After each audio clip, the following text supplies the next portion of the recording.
Hi, I'm Jackie Keenan. In Chicago Business Today, Illinois on the brink. It's become a valid question. Is Illinois insolvent? The state isn't generating nearly enough cash to pay its bills, and its liabilities far exceed its assets. With a recession hammering tax revenues and an election coming up, is there any chance we'll avert a full-blown fiscal meltdown? Crain's managing editor Brandon Koppel sat down with Greg Hines to talk about Illinois' endgame. So Greg, what does this mean on a day-to-day level, very pragmatic for the folks out there in Illinois? Well, it probably means most if you're owed money by the state or if you're getting a check from the state. Right now they're still coming, but particularly for the vendors for the state, they're waiting longer and longer and longer and longer to get their money back. And that's a real problem, and it kind of has a spiral effect, right? Because if those vendors don't get paid, eventually they could go out of business, and then they stop paying taxes, and that just digs the hole deeper. Yeah, it hasn't reached that level, but cash flow is clearly a problem for any business. And when one of your biggest clients is tardy, the temptation is, let's dump these guys and go somewhere else. Sure. Speaking of the way business operates, if any business that was in this condition would probably head straight to bankruptcy court. You guys reported this week that that's probably not an option for the state. What are the options?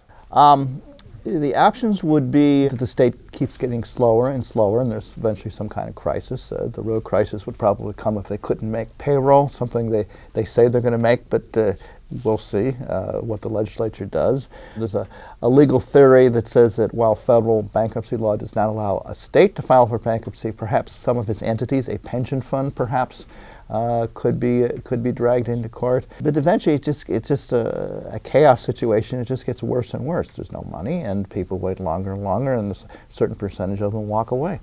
And taking one of the pension funds into bankruptcy court, that's the biggest chunk of this, right? That's where the biggest liabilities are. So that might really help deal with the biggest part of it. It might, but the notion of telling old folks that, oh, that check you were counting on, you're going to have to lose 30% of it or 40% of it is not something that would go down well. But so far, the governor and the legislature had just not been able to work on a deal to refinance these things. Mm-hmm. As you said, it keeps getting worse the longer it goes on. What's the worst case scenario? Like where does the complete, absolute shutdown type crisis happen, and when could that be? That's a really good question. Nobody knows the answer to it. The worst case scenario would be that the economy doesn't keep getting better but goes into a double dip, which hurts the revenue again, and that the state gets farther and farther behind. Failure to make payroll would be a crisis. Big important vendors saying we won't do business with the state would set it off. The University of Illinois doing something like closing for a couple of weeks because the state owes it all this money, that might be a crisis. So far nothing has brought the thing to a boil, but any number of things could.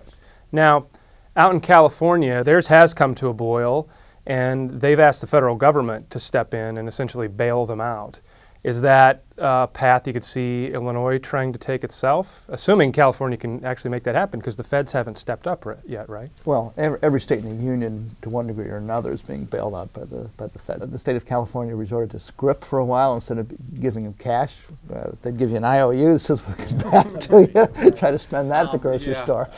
No, I don't think there's enough federal money around, particularly after what happened in the Massachusetts Senate race, for the feds to bail out all the states. It's just not going to happen. So, in your opinion, how likely is it that either A, the state will get it together and the policymakers will actually come together for once and do what they need to do, or B, that won't happen and we will end up in some kind of crisis? My suspicion is that we will stumble along the remainder of this year. I don't think the legislature is going to either do big cuts in spending or in the alternate raise taxes. Probably a little of both are necessary.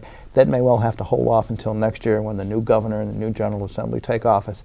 In the meantime, we'll just kind of feel our way through the dark. Do we have a year? It all depends on how much grace folks you owe money to are willing to give you. The state is a pretty good client for a lot of businesses, but in terms of, you don't want to say, I don't want to do business with you anymore, but you want your money too. Okay, well, I guess we better buckle up. Thanks, Greg. Thanks for doing this 2 weeks in a row, too. You're welcome. And that's all for this edition of Chicago Business Today. For breaking political news, check out Greg Hines' blog at chicagobusiness.com. Thanks for watching. Have a great weekend, and we'll see you here on Monday.